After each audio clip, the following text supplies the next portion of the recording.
Seattle.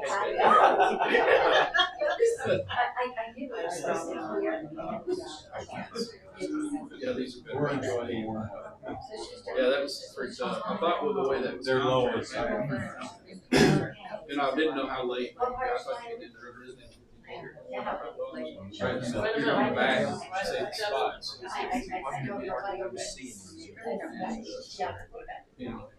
I chose 4. I love it. She doesn't. Are you awake? You're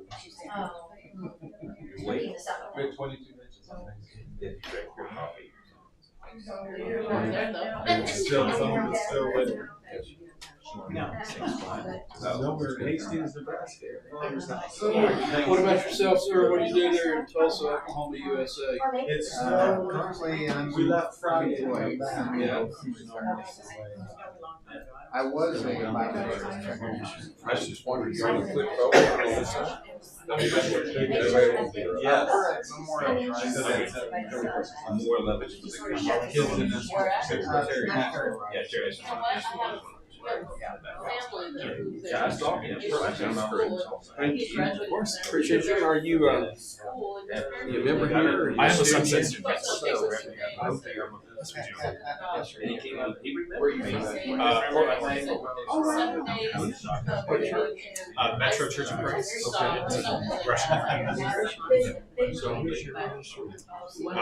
Right now, currently it's Mike Lewis.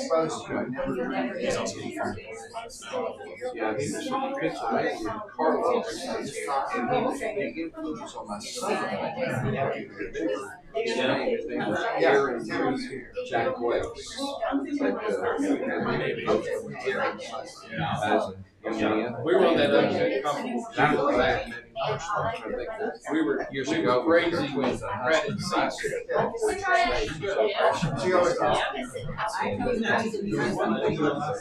Man, I was in graduate school with Prince of Man built me. There was some sense of I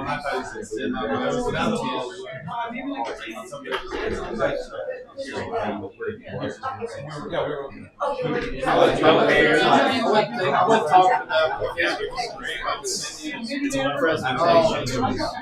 We had a It is. I don't know if people tell me.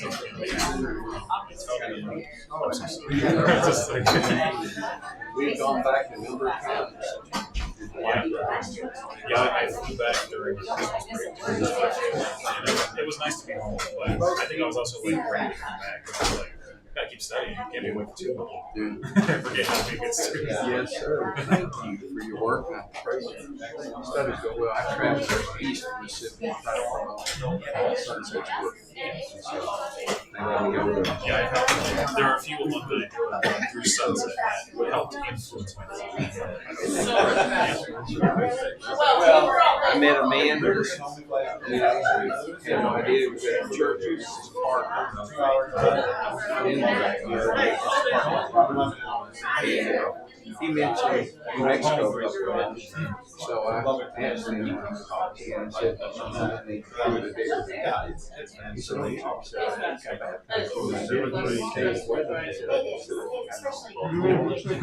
You connect with people. yes, wow.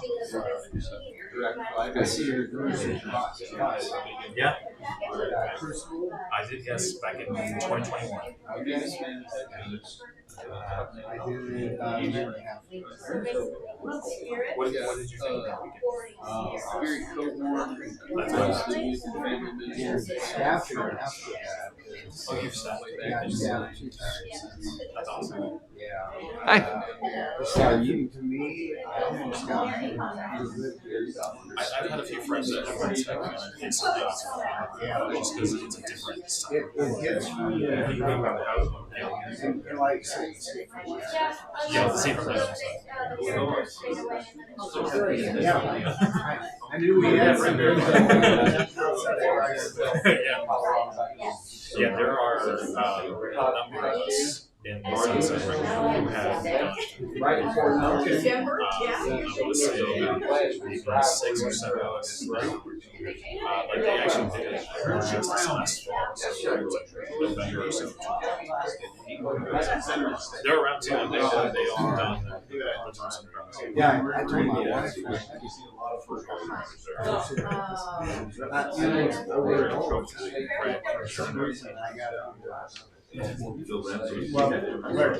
Dustin. That's what you learn.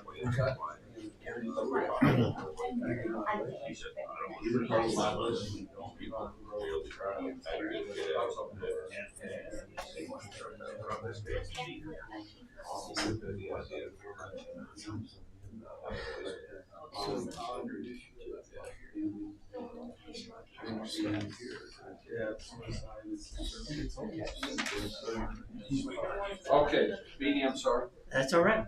Nice to meet you. I was just going to go ahead and start. So it looks like the halls are clearing out, so most people are in place. Yes. We're only about a minute early, maybe. Okay.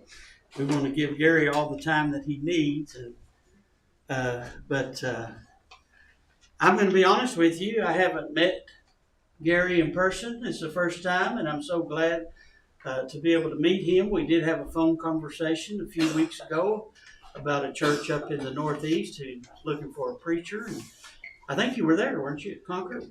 We may have been there when I called. Yeah. And then I've been there just recently, and so we heard, Gary just shared with me, it's okay if He said he thinks they might have a preacher coming, and so that's a good news for that church that was desperately in need of a preacher to come and work with them. Yes, sir. But I'm so glad to meet him face to face. I'm going to be honest with you, this isn't on the paper, okay? But I have people who do know Gary better than I, and I hear things like, well, Gary, he was sent to us from God as an angel. I mean, that's what they think about this guy and I'm sure his wife, his partner. And they just say so many good things about him. I couldn't wait to meet him myself face to face, but because I get paid a lot of money to read what they wrote about him, I'm going to read what the introduction says about this man. But I'm telling you, if you just talk to people who know him, you will hear words of high esteem for such a servant of the King. It's great to meet you. Nice to meet you. And I don't have my glasses, so I'm going to be a little bit slower in reading your paragraph. Yeah. Gary began working with SIBI as an advancement representative in August 2022.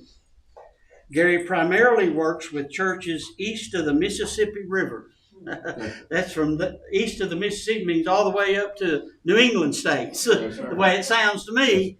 And so he's very busy and he's got a big work because the church, there's very few bodies of Christ up in the northeast section of the United States. And so his work is needed so badly. Gary is married to the former Faith Rakin. This is her, I'm assuming, just since I've been in the room. And they have 2 children and 5 grandchildren. Well, I've got 5 grandsons. Yes, sir. We have myself. 4 and 1. So no girls yet, but you got one. One. We don't. So anyway, I'm jealous already. But Gary works as an adult nurse practitioner a couple days per week. Now you're going to realize how busy this man is. Specializing in opioid addiction recovery and palliative care. That's serious work, brother. Yes. Working with the hurting. Yes, sir. And the painful. Gary trained in palliative care at Vanderbilt Graduate School of Nursing. He is an alumnus of Ohio Valley University. He earned a teacher's degree from Lipscomb University, a master's degree in education from Tennessee State University, a master's degree in Bible from Abilene Christian, and a master's degree from Harding School of Theology.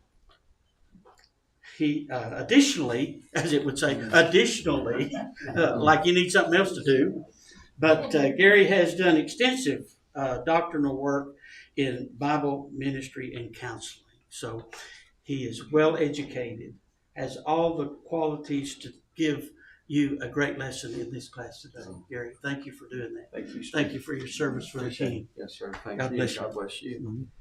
When he talks about like the studying counseling and that type of thing, when you're 23 years old and you've entered full-time ministry, and you're a youth minister at a church around 900 or 1,000 people in size, and adults are coming to you and say, how do I raise my teenager? And you don't have any kids.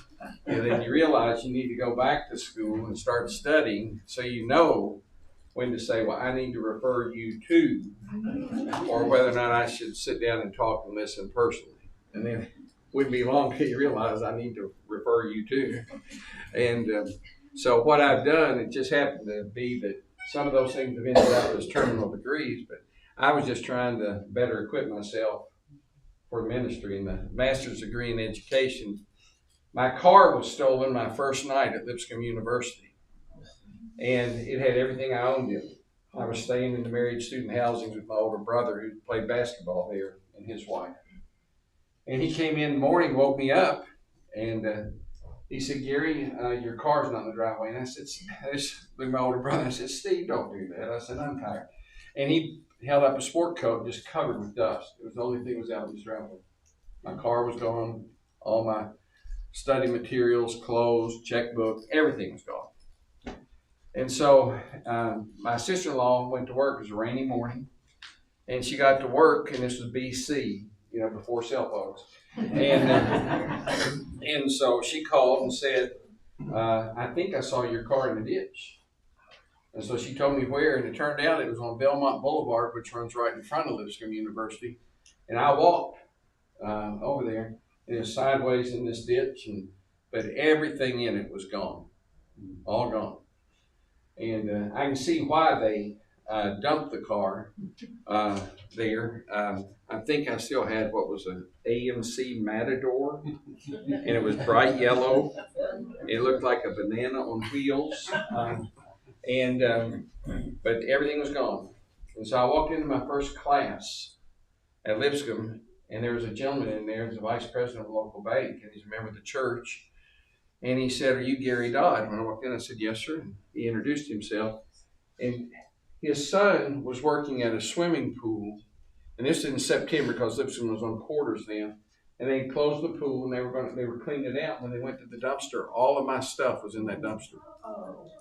And he called his dad or mom and said, what do I do? I found all this stuff. She had washed all my clothes.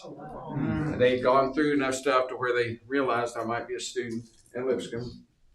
And so he just came and was waiting for me when I walked into my first class.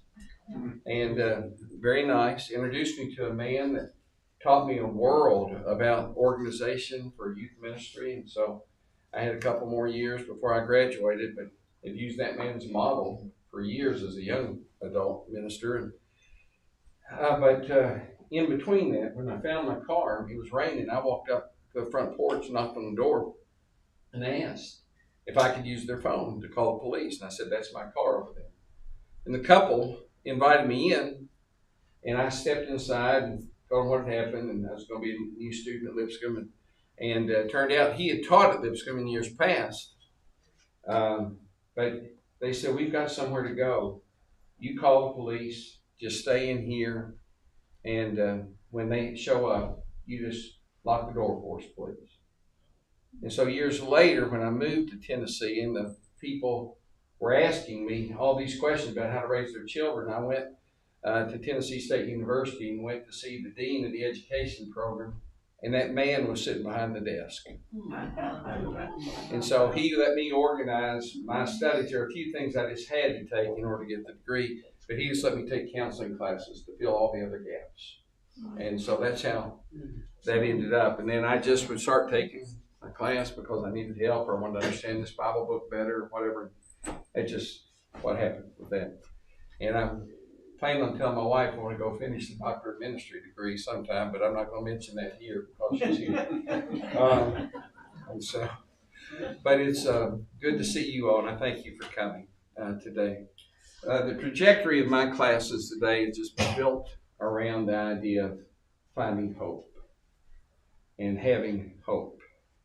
And so this is the second part of what I was asked to do you may know this song, Open the Eyes of My Heart, Lord, open the eyes of my heart, I want to see. And I want to begin talking a little bit about that, if we could. I had COVID and was in the hospital 6 days a few years ago. I wasn't in the ICU, I was blessed that way.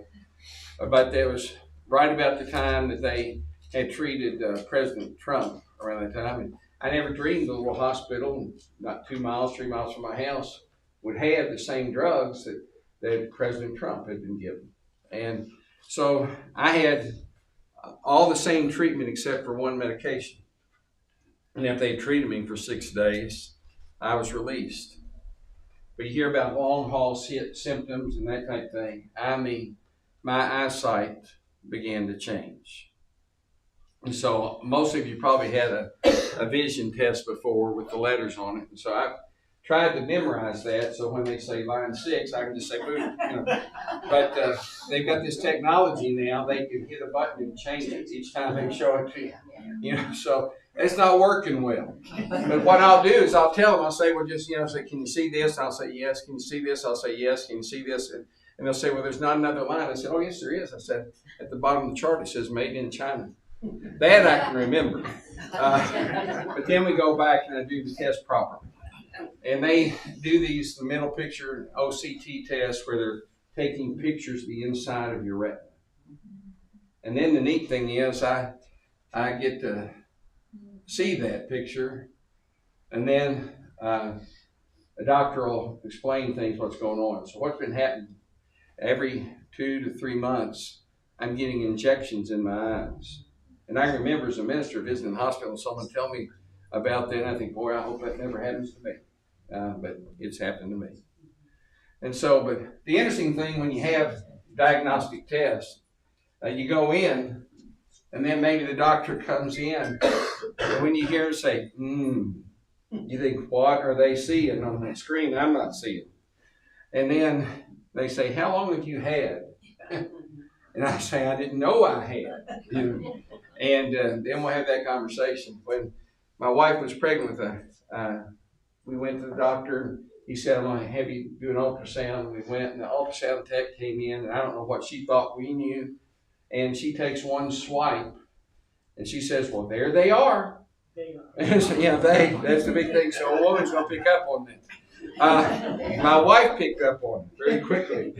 What do you mean that? And then this little girl realized, oops, And so when things like that happen, you're praying for someone with a good bedside manner for sure. But you ever seen this commercial on TV?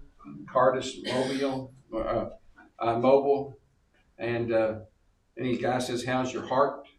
And I remember as a student being asked to go into a surgery, and I'm standing over here against the wall, my back against the wall, and the table's over here in the middle of this room, and I've watched the nurse harvest the veins, and it's going to be a bypass surgery, and then the doctor comes in, he says, what are you doing over there? And I said, well, I didn't want to be in your way. And he said, no, come over here, and you stand here. And here was that the hair of this lady's head was touching my abdomen. And then he proceeds to open up this lady's heart, or chest cavity. And all of a sudden then I see for the very first time in my life what a heart looks like, as it's pumping and turning inside a person's chest. And so I thought about that. How's your heart? On my little, I don't have an Apple Watch. I have something that's much less expensive. And but it'll tell me if I've had AFib event, or it'll tell me what my resting heart rate is, what my current heart rate is, all that. And the Apple Watches now, they're getting ready maybe to have to change their technology because people in Europe there's something going on about whether or not you can have that type of thing on your phone or not. In certain places in Europe, they're maybe going to have to redesign their phone for that section of the world. But how's your heart? And the important thing is, how's your spiritual heart? Because man looks at the outward appearance. Verse is very familiar from the Old Testament. But the Lord looks at the heart. And so this song says, open the eyes of my heart, Lord. Open the eyes of my heart.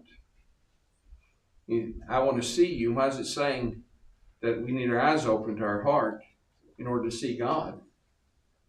It's because we really want to see Him. We want to see Him fully if we're searching for truth. We want to be able to be in His presence forever. And that'll be, to me, the greatest aspect of heaven. Being in His presence, being able to see God face to face. And, this is, God's looking at our spiritual hearts, our spiritual well-being. And I've been sent into rooms to explain tests and diagnostic tests and that type of thing. And when you're first talking to someone about that and they realize they have a particular diagnosis, they probably don't hear much of what you say that first time. But God is looking at our hearts. He's not only looking at your heart or mine, but He's also looking at your neighbor's heart, people in your family's heart that haven't given their lives to God, people with whom you work that haven't given their lives to God. And we need to look at our own hearts as best as we can, and evaluate ourselves. Biggest challenge in my life, and Faith would tell you that we talk about this often, is just really being consistent. We have to be honest with ourselves and look at our heart. And so you go to 2 Kings chapter 6, and this is the chapter that tells about a little town getting ready to be attacked, and his servant goes outside and he sees all these people surrounding the city. And what had been happening was the king of Syria would meet with his chief counselors, and they would plan how they were going to overtake Israel, and he would say, we're going to set up camp here or there, and we're going to take them by surprise. And then Elisha, it said, knew what the king was talking about, even in his bedroom, in his bedchamber. And he would send word to the king of Israel, and they would take a different route, or they'd be aware, what's happening. And the king of Syria was so frustrated. I can't imagine being called into that meeting and him looking around and saying, okay, which one of you in here is the spy? Who's the leak? Who's putting this out there? And get back to Israel. And someone says, well, no, it's this guy named Elijah. And they tell him he even knows what's going on in your bedchamber. And so they know where he is. King sends an army down to take care of Elijah. And the servant goes out in the morning and he looks around the city's encircled by this great army. And so the servant goes back in and Elijah prays with him, and he prays for him, and he says, oh Lord, please open his eyes that he may see. And then the text says the Lord opened his eyes of the young man, and then he saw that the hills were full of horses and chariots of fire. When Faith and I were first dating, we'd go to a local skilled nursing facility with some other students, and we'd sing to the residents. And there's this beautiful song. We sing a lot of contemporary songs now, but I don't know if I've heard this in a church setting before.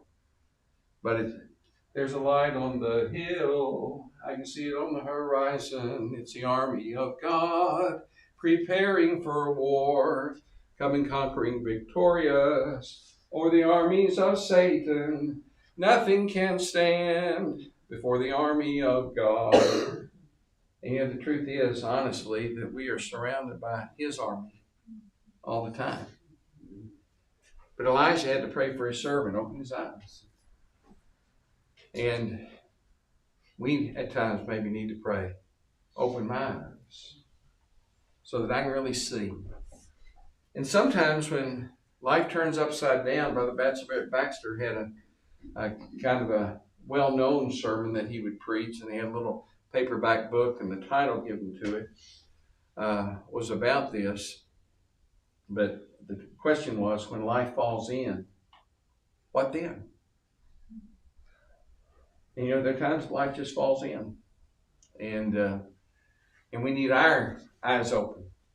Are we ready to meet God? Are we ready for this situation because we've kept our trust in God? And you maybe have times like we've had in our life where we look at what's going on and we think, what is God preparing us for now? You know, what's coming around the bend? And, and we just don't know the future. And people that say, well, I want to know the future, I think, boy, if you did, what would you do?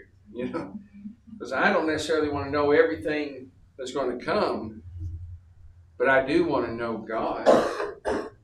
And I want to know that I'm right with Him.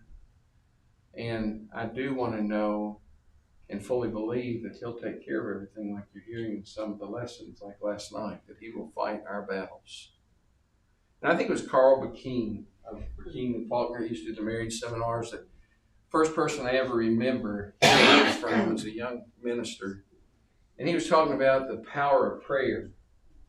And he was talking about how in the morning, if you start your day in the morning with that prayer, it sets your agenda right.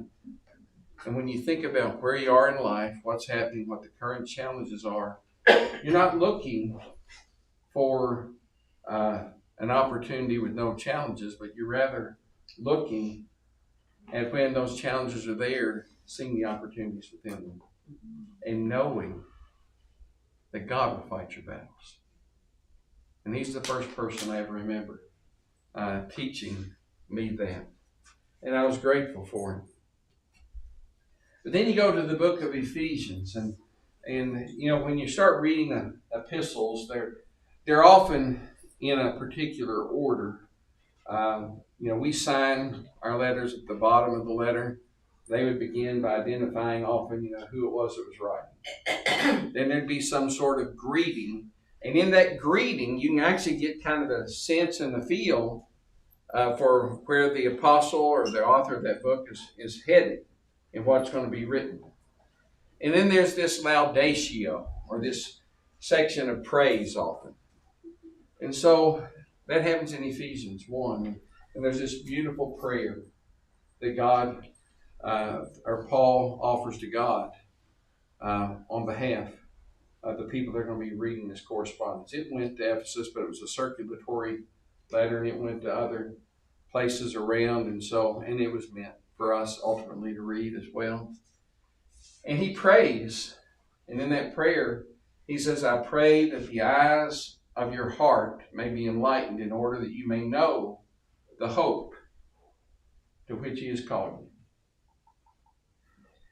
you. And you get this stuff in the Old Testament, you read similar things like that, maybe in the Psalms. And what Paul is really praying for them is that when we're in the wilderness spiritually, God has the ability to refresh your life spiritually. And he says the reason I'm praying this for you is so that you can know that you have hope. And you can know the one that has called you to hope. And it's such a powerful, powerful phrase. And so I can't read Ephesians 1 without going back to 1 Kings 6 and thinking about Elijah saying, please open my servant's eyes. And how important it is for my eyes to be open to what God has to say. And so where do you find hope?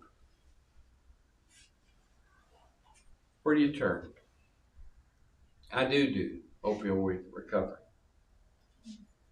And it's heartbreaking. It's generational. And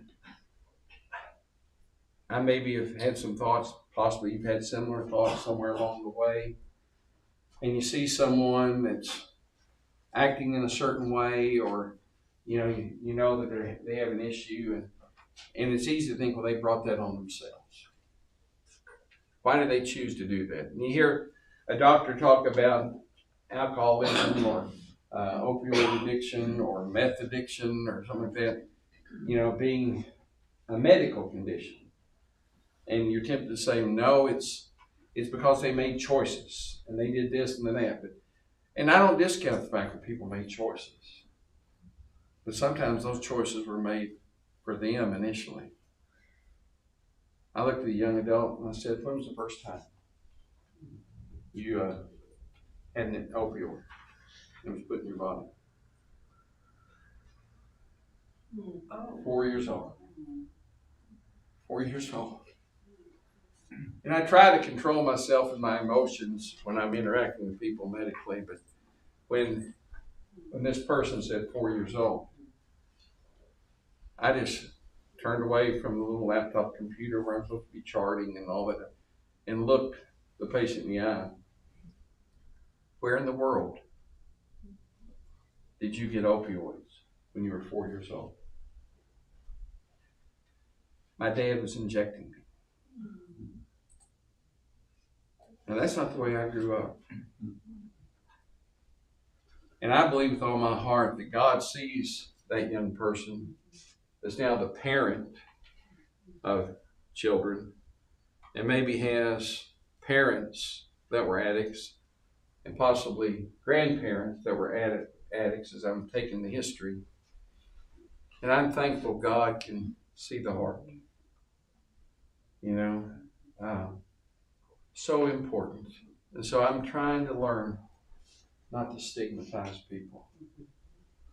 What do you do when someone tells you that I got in trouble as a teenager? Well, why'd you get in trouble as a teenager? Well, my mother caught me getting something out of the hamper. And I said, well, what were you getting out of the hamper? And the person says I was getting one of my dad's t-shirts. I said, why are you getting one of your dad's t-shirts? The person said, well, I was getting the t-shirt because it smelled like my father, and my father wasn't home much. And I would go to bed and I would sleep with the t-shirt because it smelled like my daddy. And the mother was upset because she knew what smelled like her daddy was meth residue. And she was going to bed every night and finding comfort in the fact that that was her daddy's fragrance. And so it's very challenging.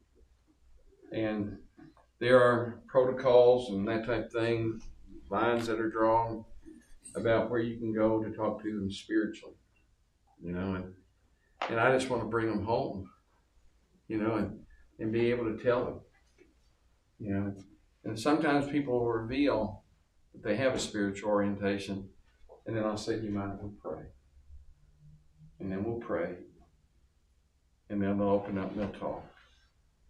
And I learn things that I never want to hear. Where's a person like that turn to find hope? My dad, when he was young, first job he remembered that he could tell me, he grew up in a very poor situation, southern West Virginia, on top of a hill above a little town of Hinton, West Virginia. And he could go out at night, he said, and he could look up at the hills above where their little farm was or house, and he could look around and just see fires going. He was paid 10 cents to carry 25-pound bags of sugar up to the stills. And so we'd go to see my granny, his mother, and my parents wouldn't let us out of the car. And they would go in and visit. My mom and dad would with his brothers and sisters. And there was a good chance any time of the day there'd be someone in there drunk around the table. And they were trying to, protect us from that. My dad was baptized when I was 6. Sometime before that, one of the tests or questions you go through with someone when you're trying to assess where they are in their drinking, use, and abuse. And if they're drinking, they have to have something to drink to start the day. You're talking about someone seriously. You don't even have to do all this inventory stuff, really. If a person says, well, I've had 3 DUIs, and you know that the first time they had one, approximately what it would cost them to deal with all that. And if they do it a second time, most states it's mandatory that they have to spend so many days in jail if it's a second DUI, and they're going to have to pay thousands upon thousands of dollars to be able to address that. And my chief medical officer says that's addiction. When they tell me I'll do it again and again, despite the consequences, I don't have to do all this other stuff. I already know they're an addict. An addict, sounds very pejorative, and he doesn't mean it in that way, and I don't mean it. But I'm just trying to say this is where they are. And so my dad decided before he was baptized, I'm not going to live this way. And so I have an older brother and a little sister, and he broke the cycle of addiction so that I didn't have to deal with that. And I asked myself, why? When I think about all my first cousins, why was I born into this family? Why did God give me that dad? And how was he able to make those choices without medical clinics and things like where I work now and overcome that issue to bless my life? So where do you turn to find hope? There are people that have come up in abusive situations in their homes. Where they find hope. People that have come up. We were talking to someone yesterday and telling me and my wife about what it was like for him growing up as a preacher's child, what it was like for her to grow up as a preacher's child. One lived, just barely making it. The other was blessed to always have an income that took care of the family. But yet you have two of the most wonderful people you could meet that are serving God faithfully. And they decide to do it in ministry. But they found hope because they had a completely different situation. They still had to believe individually and trust God individually. But they found it in different ways. So I want you to think about things that have happened in your life. Maybe a diagnosis of an illness. It may be a tragic accident you were in that's altered the course of your life. It may be something that happened in your employment situation and now you're on a brand new course of life. Just think about those situations that happen in your life and think about where do you find hope. Exodus chapter 17. I'm going to take you back a little before where Trey Morgan spoke to us last night. And I just want you to think about this text with me for a couple of minutes. Acts 17. Not Acts 17, excuse me. Exodus 17. I don't know where I put my glasses. Behind your computer. Behind my computer. Thank you. Be nice if I could read the text. But Exodus chapter 17, the first 7 verses. And if you have a text and you can look at it, I want you to see what the text says and not just hear me talk about it for a minute. It begins in verse 1 by saying, all the congregation of the people of Israel moved on from the wilderness of Sin. We often say sin, but it's not talking about the wilderness of sin that we entrap ourselves in, but it's talking about an area called Sin. And they moved through that in stages. But why did they choose to move from this point to the next point to the next point in their life? Because of the commandment of the Lord. So the Lord's leading them. And it says, and he led them to Rephidim, and they camped there. And then he adds this curious statement, but there was no water. So they're led by God to the place he wants them to camp, Rephidim, and there's no water. So what do? When you're at a place and you're thirsty, you've been walking, you can only go so many days, and you're confronted with this fact, there's no water here. Why are we setting up camp here? And then the text tells us, therefore the people quarreled with Moses and said, give water to us to drink. And Moses said to them, why do you quarrel with me?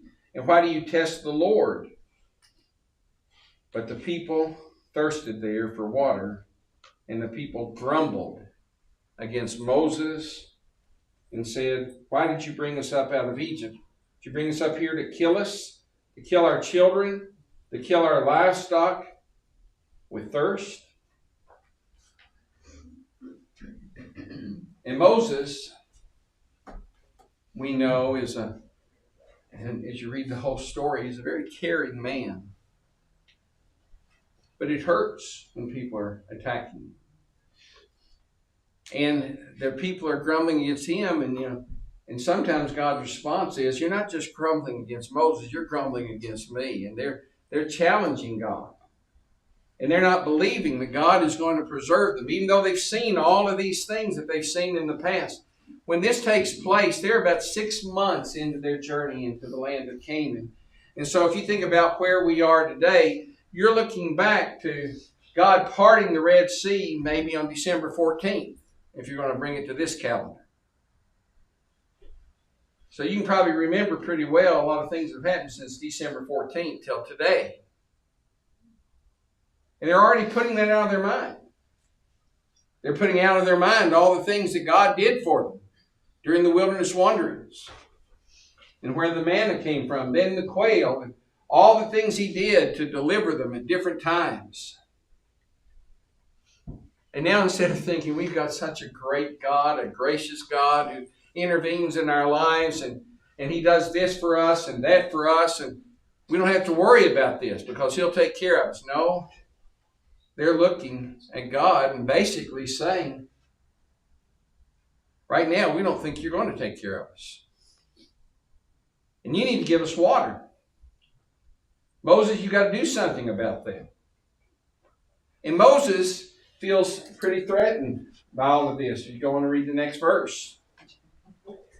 And what it says, that as they continue to thirst for water and they continue to grumble against Moses and the Lord, verse 4 it says, so Moses cried to the Lord and he said, what shall I do with this people? They're almost ready to stone me. And you first read that, and then you go on and read the next verse. God's answer to that is, well, then I'll give them water. And we know from several passages in the Bible that Moses cared about these people, and he became a real advocate for them at different times. It just noted clearly. But I can't help but wonder a little bit when he's saying to God, these people are ready to kill me. What are you going to do about this? And he says, well, I'm going to give them water. How did Moses first react inside his heart? Give them water? You're going to give them that for which they're making all these demands?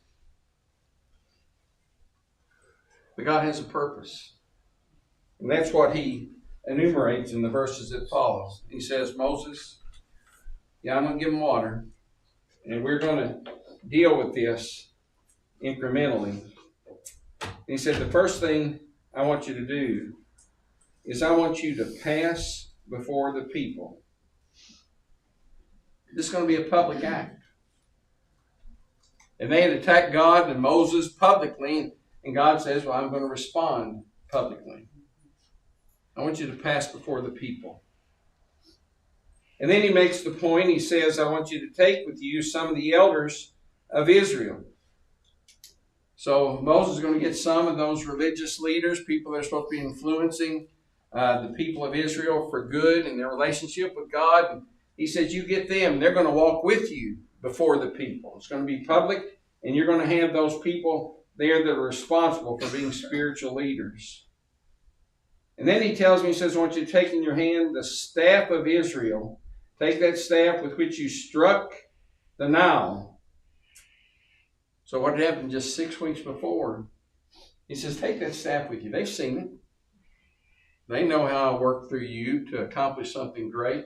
They had walked across the Sea of Reeds on dry ground. They saw the water being held up by God on either side of them, and he delivered them safely. And now Moses is going to walk publicly by them with the leaders of Israel, and he's going to have that staff in his hand. And then God says this, and I think most of my life I have read right over this. Take the staff with which you struck the Nile. And he says, go. We need to be willing to go. When God says go. Moses went. And then look at verse 6. He says, behold, I will stand before you there on the rock at Horeb. There's a rock that you can find pictures of on the internet. It's split, and a lot of people think that's the rock where maybe Moses struck the rock and then the water came out. But it says, I'm going to go before you. And he says, I'm going to get up on top of that rock. And then this is what I want you to do.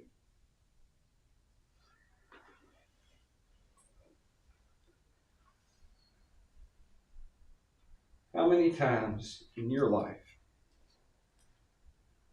has God stood upon a rock and he's gone before you and he's protected you and he's provided exactly what you need? My wife's father loved helping churches on islands. And around the time he was 50, 51, somewhere around there, he went to Maui, Hawaii, and was helping the church there. They baptized people, what they like to say, in the largest baptistry on the earth, in the Pacific Ocean. And he decided they needed to clear a path from the back of the church building down the Pacific. So when it came time someone to be baptized, they had an easy way to get down there. So he had a machete, he had a weed trimmer, and he went to work. And during the course of that, had a significant heart attack. But he didn't stop working. He waited till he got back home on Long Island to go see a doctor. And when they did the test, they said, bottom third of your heart on the left side is gone. And if you know anything about that type of medical condition, it's amazing that God preserved his life through that, especially with no immediate treatment. But that's the part of your heart that's pumping blood out to your body. And his was weakened for the rest of his life, but Lord blessed him with another 9 or so years. And he just spent that time going to one person after another, trying to tell them about Jesus. And it was wonderful to watch him age, because what you saw, here was a man that realized that in his life, in so many ways, that God had gone before him, stood on the rock above him, and provided his loving care. And boy, he was determined to take as many people with him when he passed. And I won't tell you the whole story, but we read his visitation for his funeral. And a man came in that I'd never met, my brother-in-law had never met, and we were both ministers. And he introduced himself, and he told my brother-in-law, he said, I'm not leaving until you baptize me. I was studying with Jack, and I know what I need to do to give my life to the Lord. So I joyfully tell people I've been to one funeral in my life where I've seen the dead raised. And this man was buried in the Lord and raised by God to newness of life. How many times has God been there for you? I was with 2 elders in Ukraine in a prison, and the officials said, we're going to go down to the auditorium we have, and there's some men that have been studying their Bible regularly, and they want to ask you questions. On the way to the auditorium, my 2 elders looked at me and said, we think you can handle this. And so I went up on the stage, and I was pretty young. This is almost 30 years ago. And I went up on the stage, and I mean, there were a bunch of prisoners out there. And Everett Hufford, who taught for years at the Harding Graduate School and been a missionary to Israel and helped so many churches, he called me before I went, and he said, you're going to find faith in Ukraine. He said, don't go there thinking you won't find people with faith. And I was amazed by the questions that they asked. And I'm not saying anything miraculous here, but I had no idea where they were coming from. But I was on that stage, and they were looking at me to provide answers. And, there are some things that I had to say, well, look, I'm going to study this and I'll get back with you. Had one man walking down the street shuffling, eyeglasses thick as the bottom of a Coke bottle, and handed him a brochure, and he just walking this cold winter day, and he's walking down toward the market, and he stops and he turns around. He walks back up the hill, and he, through an interpreter, says, "Will you really study the Bible with me?" And I said, "Yes, sir." And he showed up the next day, and he had a composite notebook, little binders, and I mean, single line, question after question after question after question after question. And he was really trying to find God. The neat thing is, God's looking down from heaven. I love the story in the Old Testament where Ishmael, mother thinks this is it. He's going to die. And the text says God heard the child's cries. And he responded. God hears our cries. You get to Acts chapter 10. And Cornelius is a seeker.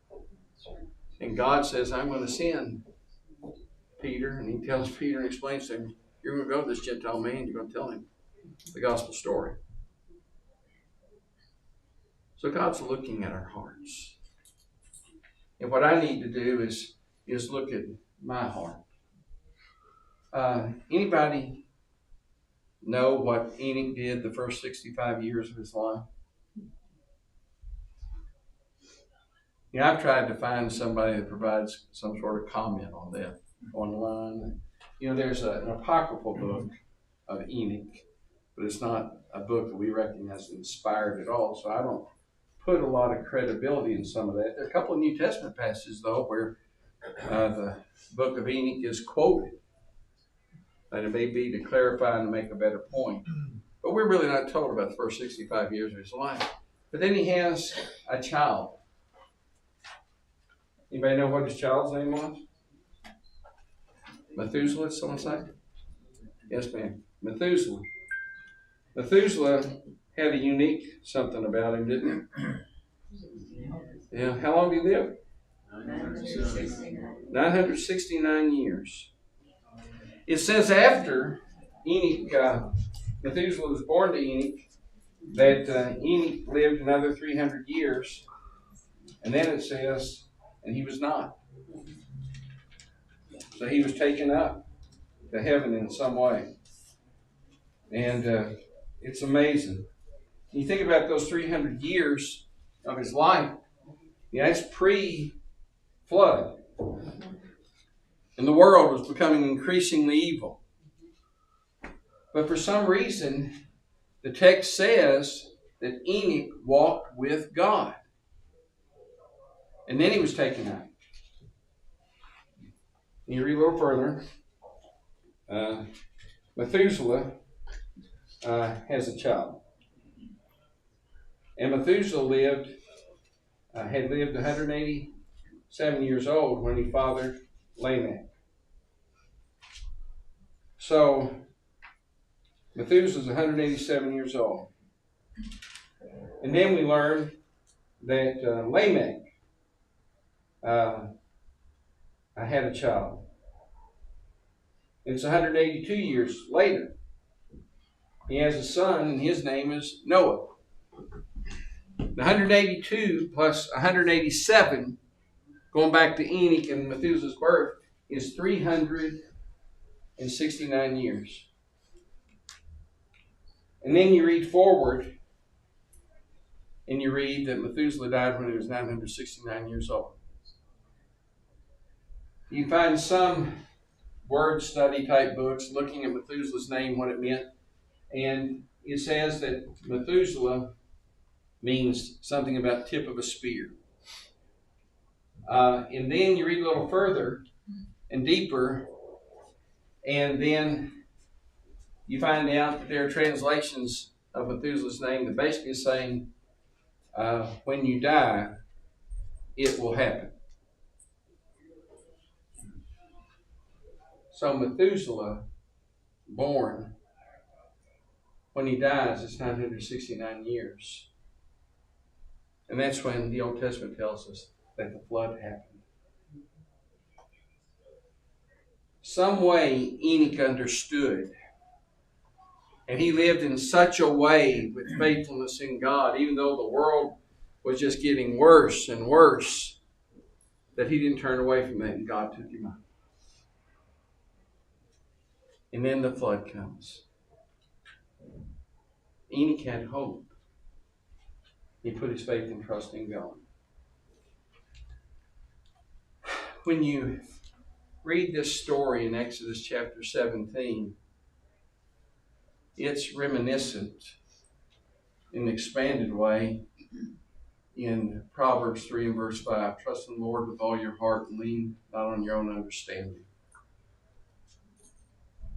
What that passage is God reaching out mercifully to people that are helpless, people that aren't thinking correctly, and he shows them his mercy. Someone that I read recently said the difference between grace and mercy is grace is the love of God given to people that don't deserve it. Mercy is the love of God poured out on people that realize they're helpless. And this passage in Exodus 17, those first 7 verses, I think is pointing us forward to having hope. You can read about King Hezekiah. God wants him to hear and not sell out to the nations. And he tells Hezekiah, don't do that. And Hezekiah just immediately starts working on plans, looking at it from a human perspective, and how he's going to handle things. And God tells him, he says, I'll give you a vision of anything you ask so that you really listen to me about what I want to do. And Hezekiah says, or Ahaz says, I'm not going to do that. Not going to do that. But what we need to do is believe, trust in the Lord, and let him work in our lives. And so, last slide didn't populate, but I was trying to put up there. But there's hope. And we need to see that, not only for ourselves, but we need to see it for the people that are looking for it all around us. Sunset has a history of trying to teach people to preach. 61 years ago, training Hispanic ministers, now in 40 countries, over 90 different places, training preachers, trying to equip 10,000 new ministers in Africa so that they can go out and teach. Right now, in Ghana, there are 185 people. A couple of weeks ago, they're waiting for someone just to come and baptize them, report from World Bible School. And there are places in this world where the fields are white unto harvest. We need to see that that's probably true right where we live. And we need to pray that God will send forth laborers into the field, and that, Lord willing, you and I will be willing to go. So open the eyes of our heart, Lord, please. Lord, let us see you. And I pray he'll change me. And I pray he'll change you. Anybody ever heard the song El Shaddai? It's just such a powerful song when you stop and you read the words to the song. El Shaddai means God Almighty, the Almighty God. And this song begins by saying, we will praise and lift you high, El Shaddai. And I just love some of the way the person that penned this song did it. 2 men, John Thompson and one Michael Card. He says, through your love and through the ram, you saved the son of Abraham. Through the power of your hand, you turned the sea into dry land.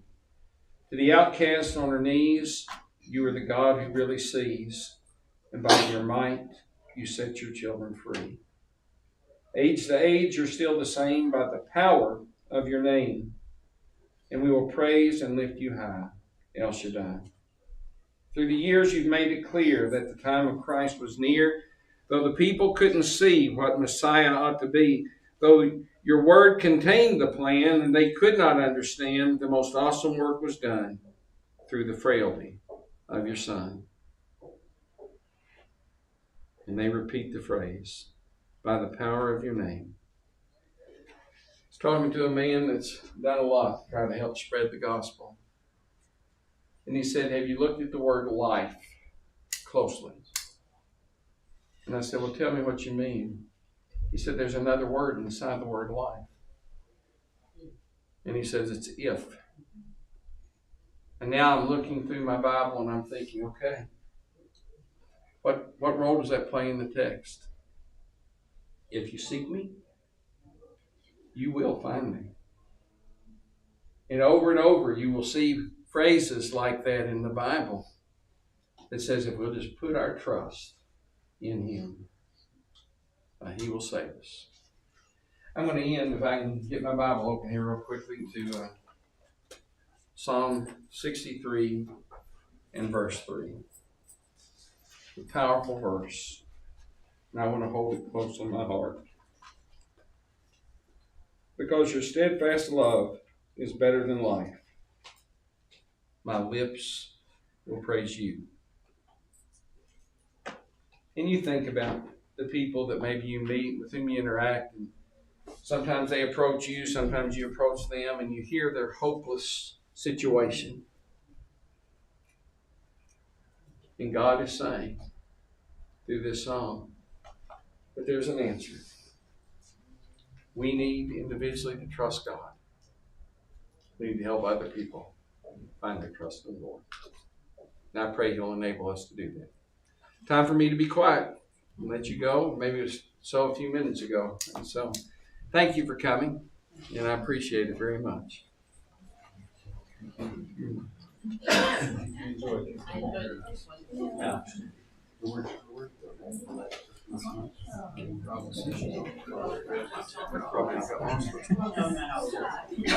Lynn. I appreciate it. Good to meet you. Our studies go well. Great job, Gary. Oh, well, thank you. It's nice to meet you. Thank you. I believe you. Well, yes, sir. Well, thank you. I appreciate it.